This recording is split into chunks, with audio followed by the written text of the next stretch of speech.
সবার জন্য শিক্ষা ও কাজের দাবিতে সোনামুড়া মিছিল সংগঠিত করল বাম ছাত্র যুবরা। এদিন বাম ছাত্র যুব সংগঠন ডিওয়াইএফআই, এসএফআই, টিওয়াইএফ এবং টিএসইউ সোনামুড়া বিভাগের উদ্যোগে বিশাল মিছিল দলের বিভাগীয় অফিসের সামনে থেকে শুরু হয়ে সমগ্র বাজার এলাকা পরিক্রমা করে স্থানীয় রবীন্দ্র চৌমুহনী সংলগ্ন স্থানে পথসভায় মিলিত হয়। সেখানে বক্তব্য রাখেন বিধায়ক তথা সিপিএম সোনামুড়া মহকুমা সম্পাদক শ্যামল চক্রবর্তী।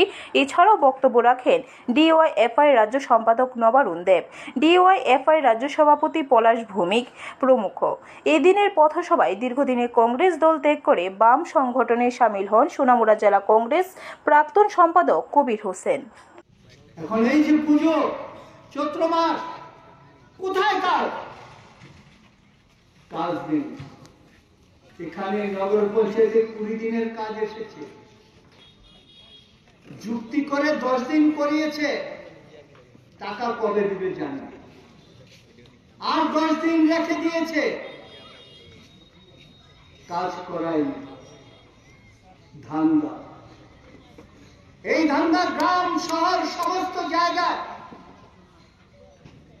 ডবল ডবল টাকা আসে, কিন্তু মানুষের হাতে যায় না। কাজে মানুষ কর্মহীন। একদিকে সরকারের কোনো চাকরি নেই, বলছিল 56,000 কমে গেছে, বাড়ার কথা। স্কুলে যান, ছাত্র কমে গেছে, মানুষ বাড়ছে দিন দিন, ছাত্র বাড়ার কথা কমে গেছে। ব্যুরো রিপোর্ট, খবর ত্রিপুরা।